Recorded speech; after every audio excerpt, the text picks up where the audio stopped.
Sejam bem-vindos a um novo episódio de Movendo Montanhas. Estamos com um cenário novo.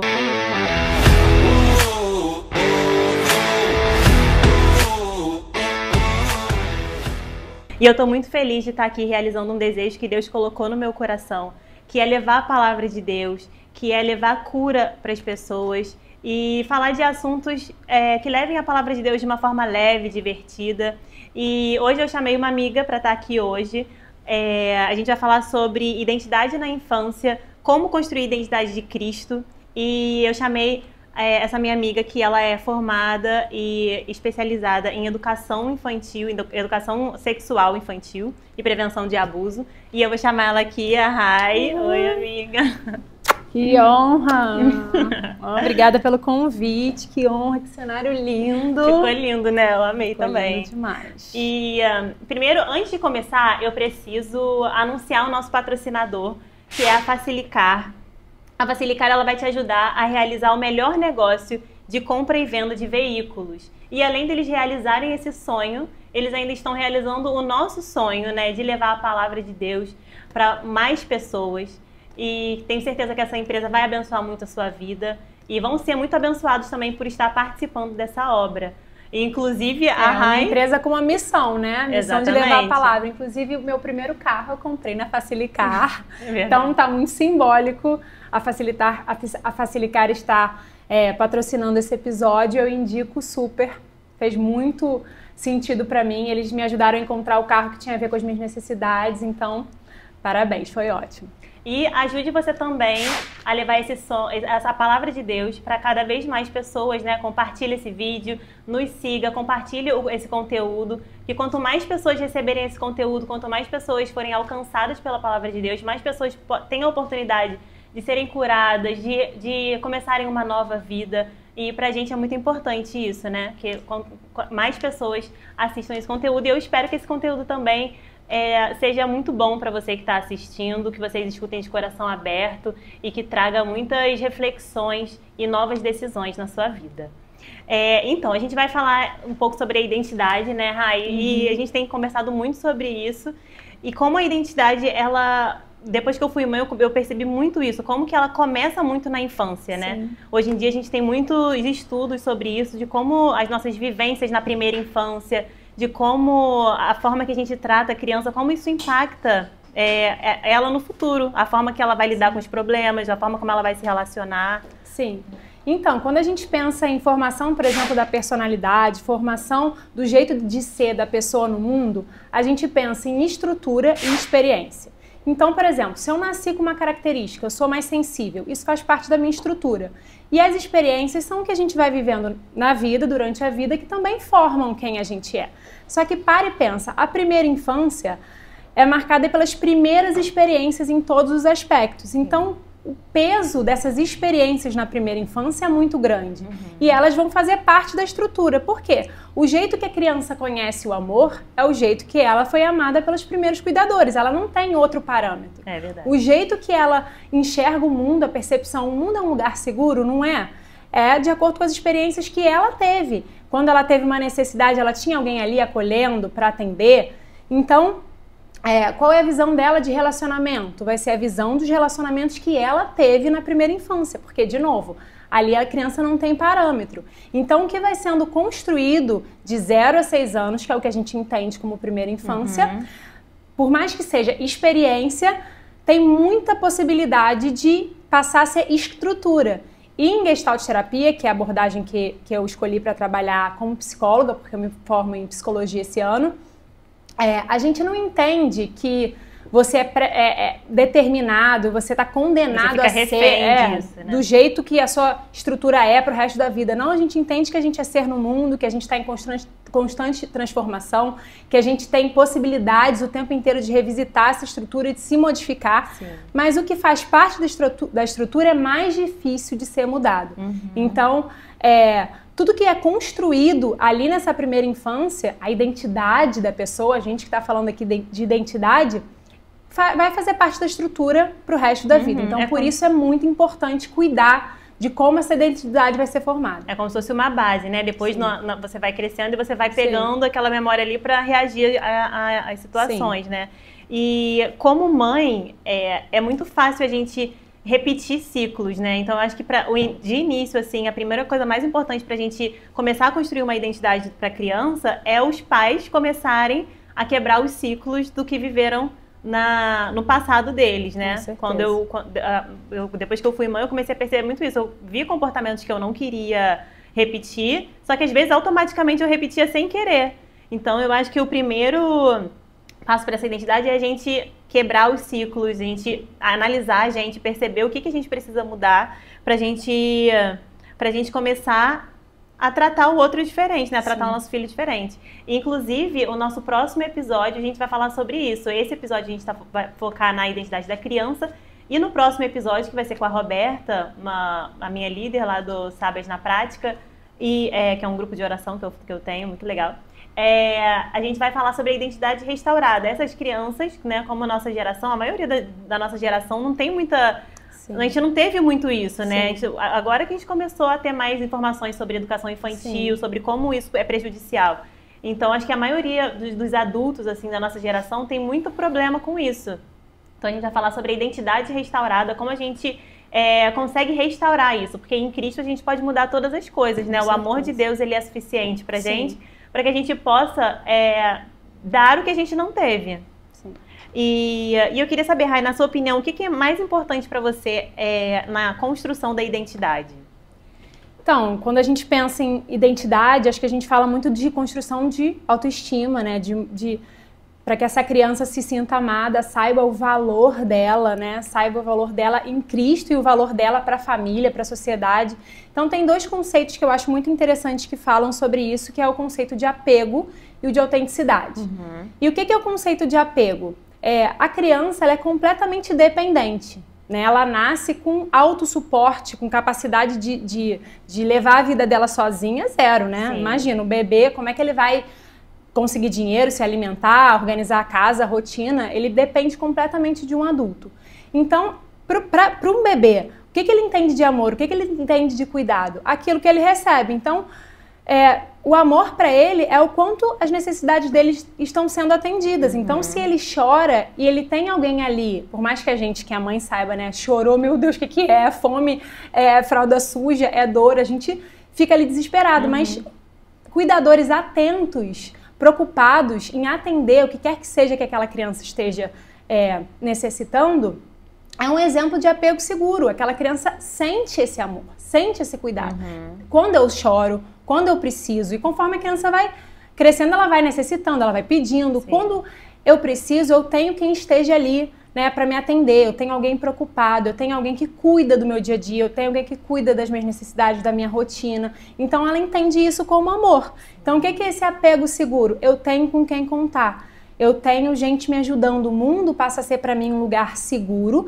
eu enxergo, a minha percepção de mundo é de um lugar seguro porque eu tenho isso. Quando eu preciso, tem gente para me ajudar. E isso desde bebê, né? Porque tem muito... Eu lembro quando as crianças nasceram, sou mãe de gêmeos, né? E quando eles nasceram, as babás que passavam lá em casa, as pessoas que iam me visitar, sempre falavam, não fica muito com eles no colo não, porque vai acostumar no colo, depois eles vão crescer, você não vai aguentar. Ou então deixa chorando um pouquinho no berço, que não tem problema, daqui a pouco ele para de chorar. E eu não conseguia, mesmo eu não tendo muita noção, assim, na época, eu sempre fui muito apegada com os meus filhos. Eu pegava muito eles no colo, ficava muito com eles no colo, amamentava muito. E todo mundo ficava, você vai acostumar mal essas crianças, isso vai ser ruim. E hoje em dia eu vejo como foi bom, porque realmente a criança, ela não entende. O amor para a criança é ela receber essa atenção, sim, né? Ela não entende. Meu pai e minha mãe me deixaram aqui um minutinho para que eu me acostumasse e não chorasse tanto. Eles estão fazendo isso por amor. Não, ela não tem a menor percepção. Pra ela, eu chorei e não fui atendido. Eu tô abandonado. Então, assim, o que é um mau costume? Vai pegar no colo, vai acostumar muito mal. Acostumar mal é ter carinho, acostumar mal, né, você ser amado? Claro que não tem, né? É o contrário. E o outro conceito que eu acho muito importante é o conceito de autenticidade, que é o amor de Cristo por nós. Para mim, esse é o melhor exemplo. Deus nos ama porque a gente é filho. Uhum. Se a gente fosse merecer o amor de Deus, nenhum de nós teria o amor de Deus. Então, Deus enviou o seu filho que nunca pecou para nos salvar, para nos dar salvação, para nos dar perdão de pecados, para nos dar vida eterna, enquanto nós somos pecadores e nunca merecemos. Então a gente não merece a graça, a gente não merece o amor de Deus. Verdade. A gente não merece, mas a gente sempre tem. Ele nunca nega o seu amor por nós.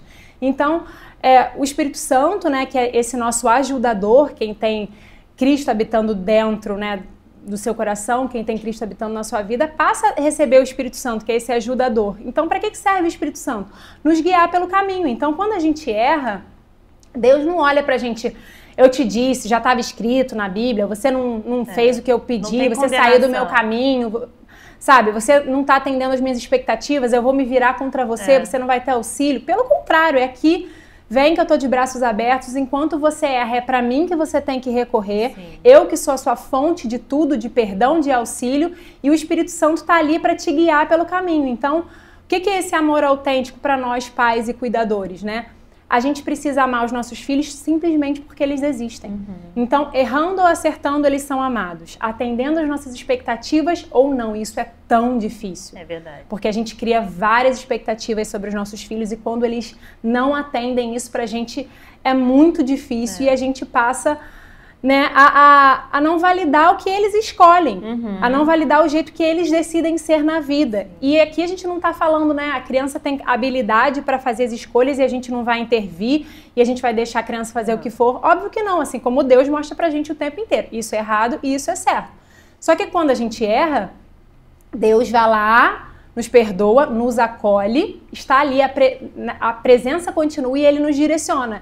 E assim a gente precisa ser com os nossos filhos. Os nossos filhos precisam chegar pra gente quando eles erram e sentir que tem alguém para acolher, que tem alguém para direcionar. Que não vai deixar de ser amado porque exatamente. Errou. E aquelas frases, né?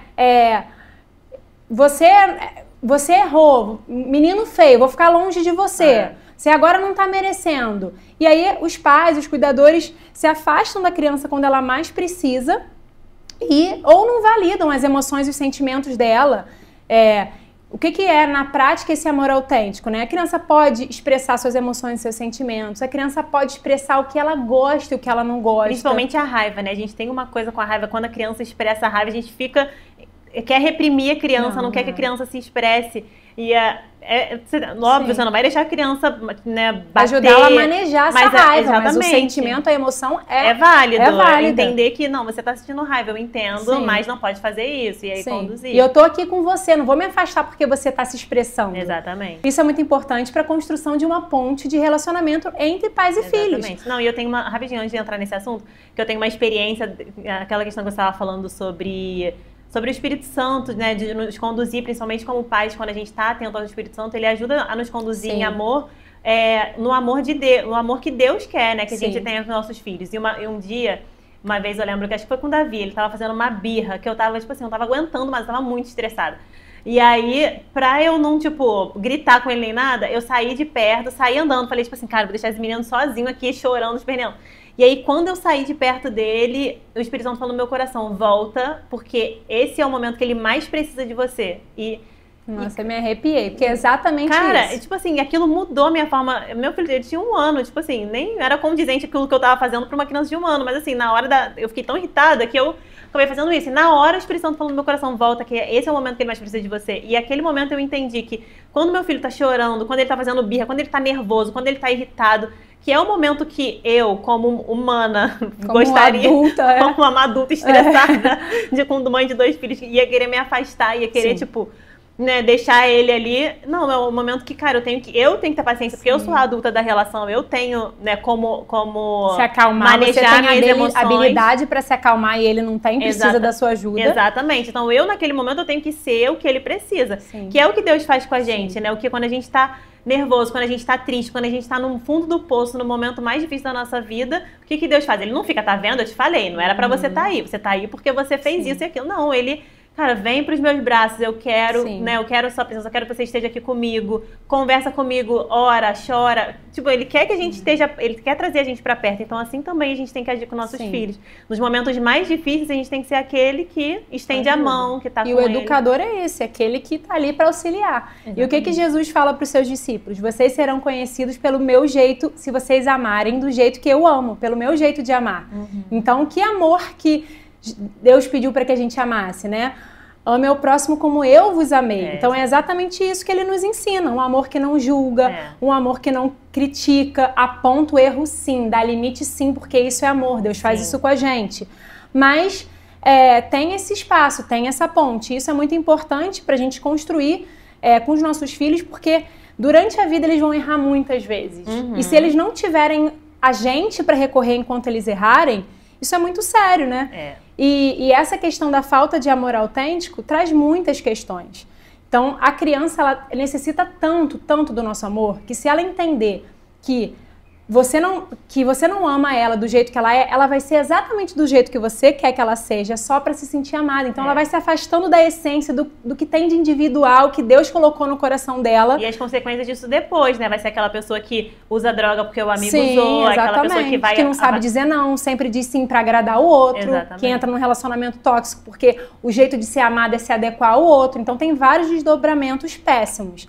Então, você ser amada com amor autêntico e você ter esse apego seguro, constrói, né, a identidade, constrói uma identidade muito forte na infância e uma autoestima muito forte na infância. Então são dois conceitos muito importantes. É verdade. E agora eu queria entrar aqui em um assunto também que é muito importante, porque às vezes os pais podem até falar assim, como que eu vou dar esse amor pro meu filho se eu não tive esse amor, né? Às vezes a pessoa até quer amar dessa forma que a gente está falando, mas a pessoa não recebeu aquilo e ela não sabe como fazer isso. E eu queria falar que esse amor que a gente recebe de Deus, às vezes a gente pode não ter tido, mas o amor que a gente recebe de Deus, ele nos preenche de tal maneira que a gente consegue transbordar esse amor para poder dar para os nossos filhos, né? Porque a gente não tem como a gente dar o que a gente não tem. Exatamente. Então, quanto mais a gente se aprofunda nesse amor com Deus, quanto mais a gente busca Deus, e a gente sente a presença dele, a gente sente o amor dele, mais a gente consegue transbordar isso para os nossos filhos, né? Então, para que a gente possa sentir esse amor de Deus, a gente tem que encher o nosso coração de coisas boas, né? Encher o nosso coração da palavra de Deus, encher o nosso coração da presença dele, porque na Bíblia fala que a boca fala o que o coração tá cheio. Só que o coração também se enche do que a boca fala. Então, vamos mudar esse comportamento, vamos começar a proferir palavras. Não, hoje eu não vou falar que meu filho é mal criado, não vou falar que ele é mal educado, não vou falar que ele é um peso, não vou falar... vou profetizar, quando meu filho estiver fazendo birra, eu vou falar, filho, você é um abençoado, glória a Deus pela sua vida, que mamãe te ama, usa esse momento, por mais que não seja a verdade, né? Pode falar, você é amado. Você é amado, profetiza coisas boas na vida do seu filho, porque quanto mais você falar, quanto mais você proferir palavras boas dentro da sua casa, dentro da sua família, isso serve para todos os relacionamentos, né? Principalmente com marido, pessoas que a gente tem mais intimidade, que é mais difícil, que a gente sente mais a vontade de falar palavras ruins. Então, profira palavras boas para o seu filho, abençoa o seu filho, abençoa a sua casa, que assim você vai enchendo, sem perceber, você vai enchendo o seu coração, e quando você vê, você vai estar transbordando amor, porque Deus é amor, então não tem como, se a gente se encher dele, a gente não tem como resultar outra coisa, né? Na Bíblia fala que a gente vê a árvore, a gente sabe do que é a árvore por causa dos seus frutos, então... Quanto mais a gente se encher de Deus, mais a gente vai transbordar isso e mais as pessoas vão ver isso na nossa vida. E pensando até na psicologia, a palavra tem muito poder, porque quando as pessoas tomaram como verdades introjetos, que são frases que ouviram a infância inteira e se comportam de acordo com aquilo e nem sabem por quê. Ouviram, por exemplo, você não é capaz, isso é muito difícil para você nunca vai conseguir aquilo, e vive a vida inteira baseada naquele introjeto, naquela palavra que nem era verdadeira, que recebeu e tomou como verdade. E nem percebe, tá vivendo no automático sem saber aquilo. Então, isso é muito importante. É verdade. E agora, entrando num assunto mais de abuso, né, que a Rai, ela é especialista nessa parte de abuso e prevenção de sexual infantil, né? Eu queria te perguntar, Rai, como que a gente lida com uma criança? Porque, por exemplo, agora a gente está falando de situações comuns, né? Mas tem crianças, tem pais que têm que lidar com uma criança que sofreu algum tipo de abuso, que sofreu um trauma assim, muito grande na infância. E como é que os pais conseguem reverter a identidade? Porque muitas vezes, depois de sofrer um abuso, a criança começa a apresentar sintomas, né? Apresentar características, mudanças de comportamento. E como que os pais podem fazer para que essa criança tenha uma identidade, fortalecer a identidade dela, tenha uma identidade baseada na identidade de Cristo? Vou usar aqui como exemplo, então, né, um abuso sexual, que faz parte, né, dessas questões que você falou, traumas e violências que ocorrem na infância.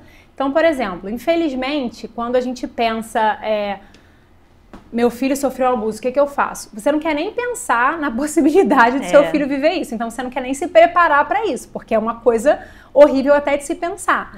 Mas o jeito que você vai receber essa notícia do seu filho faz toda a diferença para a formação desse trauma. A criança, quando sofre um abuso, ela escuta do abusador que ela não vale nada, que a culpa é toda dela, que ela é nojenta. Então ela começa a ter uma visão muito negativa sobre si, de que ela não se encaixa mais em lugar nenhum, de que ela não vale nada, de que ela é suja, de que acaba com aquela situação, acaba com a autoestima da criança. E o abusador reforça isso para ela. Então, quando ela decide contar, ela está fazendo um esforço, ela está fazendo, sabe, ela já pensou muito, ela já treinou, ela já pensou qual pessoa eu conto, em que momento que eu conto, por conta da dificuldade que é abrir esse assunto para qualquer pessoa. Porque imagina você passar pela coisa que mais te envergonha, que mais te deixa triste na vida, você ter que falar sobre isso. É muito duro, principalmente para uma criança que não tem autossuporte. Então, quando aquela criança escolheu você para contar, e ela fala, e você não valida aquilo, é como se ela estivesse sendo retraumatizada, vivendo aquela dor toda de novo, voltando tudo que ela ouvia do abusador. Então, a criança chega para contar, mãe, o tio tal colocou a mão na minha parte íntima. Você tem certeza? Não era brincadeira, não? Então, qual que é essa mensagem que essa criança está recebendo? Realmente, a culpa foi minha, fui eu que busquei isso. Então, tem várias frases que revitimizam a criança. Então, pra que você foi se eu já não te falei que não era pra ficar sozinho com ninguém? Essa pessoa, não é possível que essa pessoa fez isso. Então, todas essas frases tiram a credibilidade da criança e fazem com que ela sinta, seja confirmado aquilo tudo que o abusador falou. Ninguém vai acreditar em mim, as consequências para mim vão ser péssimas se eu contar, a culpa foi minha, eu que escolhi, eu que procurei, eu que sou ruim. Então, principalmente se tiver violência dentro da casa. Se tiver violência, o abusador vai falar, você vai apanhar, e a criança vai falar, realmente, quando eu derrubo um copo, eu apanho, imagina se eu contar isso que aconteceu. Sim. Então, assim, quando você recebe essa notícia, o que você tem que fazer, se Deus quiser, ninguém vai receber essa notícia, mas a gente está falando da realidade, você tem que falar para a criança, muito obrigada por ter me contado, eu acredito em tudo que você falou, obrigada por ter confiado em mim. Isso que aconteceu com você não era para ter acontecido, foi uma violência, você não tem culpa de nada. Pode me contar tudo, eu tô aqui para te ouvir. Conta do início até o final, não coloca palavras na boca da criança. E mostre para a criança que aquilo é um momento extremamente importante para você. Não deixa ninguém te chamar, não sai fazendo outras coisas. Preste atenção focada ali no que ela tá te falando, porque é uma coisa muito séria. Só isso já vai ser um acolhimento que a criança precisa. Exatamente.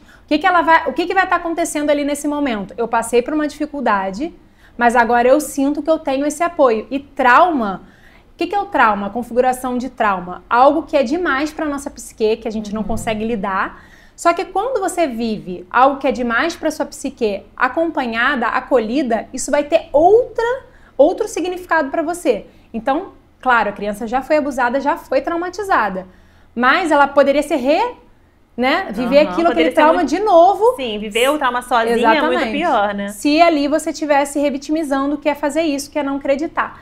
E mais o que mostra para aquela criança que você tá do lado dela, que ela pode contar com você?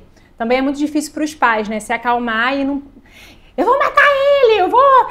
Porque a criança ali precisa de um adulto, ela não precisa de outra pessoa desesperada, ela precisa ver que você dá conta de ajudar ela nessa situação. Então você precisa estar ali focado, ser um adulto responsável para ajudar. A denúncia também faz muita diferença, porque a criança conta aquilo e depois precisa conviver com o abusador, porque às vezes é um avô, às vezes é um tio, um padrinho, próprio padrasto, né? Então, assim, você precisa separar aquela criança do convívio com esse abusador e denunciar, porque a denúncia diz, eu tô do seu lado e eu vou responsabilizar quem é responsável, e não é você. Então, primeiro, né, o que a gente pode fazer para restaurar a identidade dessa criança que o abusador e essa violência abalaram e danificaram muito?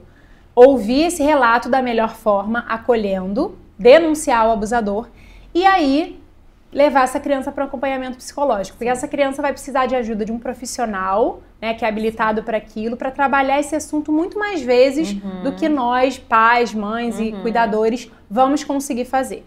Outra pergunta também que eu queria fazer, Rai, como fazer a criança contar sobre o abuso, né? Já que você falou que é muito difícil para a criança chegar nesse momento de contar, como que a gente faz para que ela se sinta à vontade de contar sobre o abuso? A gente veio falando sobre construir, né, uma ponte entre os pais e cuidadores e a criança desde o início desse episódio.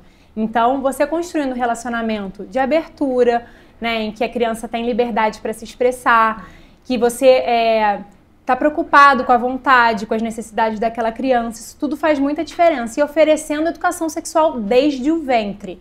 Então, se esse assunto não é tabu na sua casa, se desde sempre vocês falam sobre consentimento, proteção, partes íntimas, o que fazer para se proteger, quais momentos que podem ser inapropriados envolvendo isso, né, envolvendo proteção de abuso. Quando você ensina para a criança educação sexual, você está ensinando a criança a se proteger do abuso. Então, se isso acontecer, qualquer situação dessa acontecer, você sabe que você corre na hora e conta para um adulto da sua confiança. Então, isso já está sendo muito bem estabelecido, esse assunto muito bem mastigado dentro do lar de vocês. Então, é uma situação, isso abre essa ponte, é muito mais fácil da criança contar, já que ela primeiro já identifica que aquilo é inapropriado, porque 75% dos abusos, dos registros de abuso sexual no Brasil são com crianças, são com menores de 14 anos. Então, por que as crianças são tão abusadas? Porque é muito fácil. As crianças não recebem educação sexual, então elas não têm noção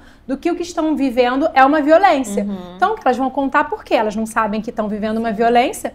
Então, a criança que sabe já está na frente, porque ela consegue enxergar isso é inapropriado.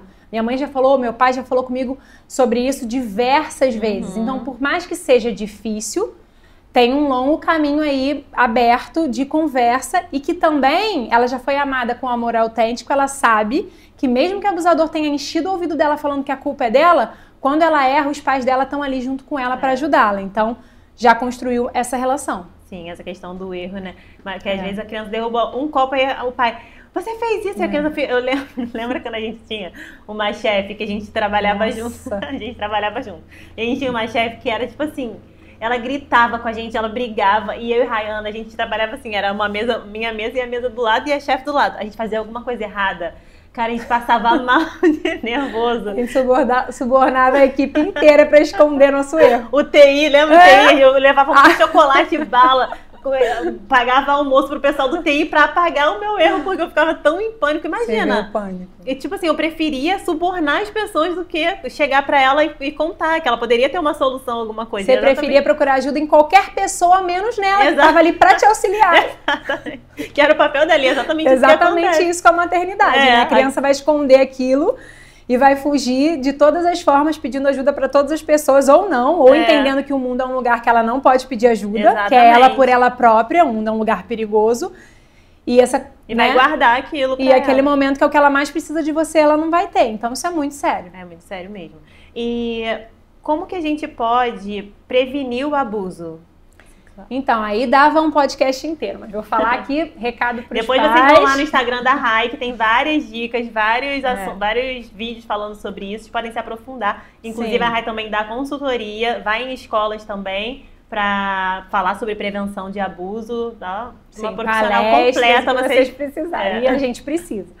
Então, vou falar rapidinho de duas coisas muito importantes. Eu entendo que pais informados são crianças mais protegidas. Como a gente falou, né? As crianças são muito abusadas porque é muito fácil. Né? As crianças não recebem educação sexual, os pais não sabem, não é nem que não querem, não sabem o que deixa a criança mais vulnerável, não sabem o que fazer para proteger. Então, duas coisas importantíssimas. Primeiro, oferecer educação sexual para o seu filho. Seu filho precisa saber sobre consentimento, sobre autorização, sobre as partes do corpo, sobre o que é inapropriado e o que não é inapropriado, sobre o que são toques legais e o que não são toques legais. Então, por exemplo, um aperto de mão é um toque legal, tocar nas partes íntimas não é. Seu filho precisa saber o que fazer se ele se encontrar numa situação dessa, perigosa. Então, oferecendo educação sexual, a criança está muito mais preparada para se proteger. Então, esse é um ponto importantíssimo. E o segundo é você que é pai buscar a informação. Porque é isso, a gente não sabe, a gente cresce Eu, quando virei mãe, por exemplo, eu tive o maior trabalho ali escolhendo o melhor pediatra, a escola que eu ia, né, preferir, o jeito de educar o meu filho. E em nenhum desses lugares ninguém nunca me ensinou que eu precisaria educar o meu filho sexualmente. E a educação sexual, ela faz parte, né, da formação da personalidade do indivíduo. Então não é nem só a prevenção de abuso. É ter uma criança mais confiante com relação ao corpo dela, ter uma criança que se relaciona melhor com os pares, ter uma criança que não vai virar um abusador, porque os abusadores de hoje em dia, eles são filhos de alguém. Alguém que, infelizmente, não soube direcionar o seu filho nesse aspecto sexual. Então é muito importante que você busque esse tipo de informação, porque ninguém ensina isso pra gente em lugar nenhum, e isso faz toda a diferença. Exatamente, maravilhoso. E é isso, gente. Agora terminou nosso episódio. Conseguimos no tempo. Conseguimos no tempo, arrasamos. Obrigada, Rai, por ter vindo. Foi maravilhoso. Espero que a gente possa fazer mais. Espero que esse vídeo alcance muitas pessoas, que vocês tenham sido abençoados com essa palavra, com essa reflexão e que ajude vocês, pais, a criarem filhos com uma identidade forte, uma identidade que Cristo tem pra gente, porque Jesus quer o melhor pra gente, né? Quer que a gente viva, quer que a gente tenha paz, quer que a gente tenha relacionamentos saudáveis, quer que a gente viva uma vida feliz, independente do mundo, né? Porque quando a gente tem uma identidade forte, quando a gente tem Jesus dentro da gente, o mundo pode estar se acabando em volta, que a gente sente uma paz sobrenatural, que a gente sente que tudo flui na nossa vida. Então, que a gente possa começar com essas crianças que são o futuro, né, do nosso país, da nossa nação, e que isso seja uma semente que seja lançada e haja muitos frutos. Obrigada, amei participar, foi uma honra, me abençoou muito, tenho certeza que vai abençoar vocês. Tchau, gente!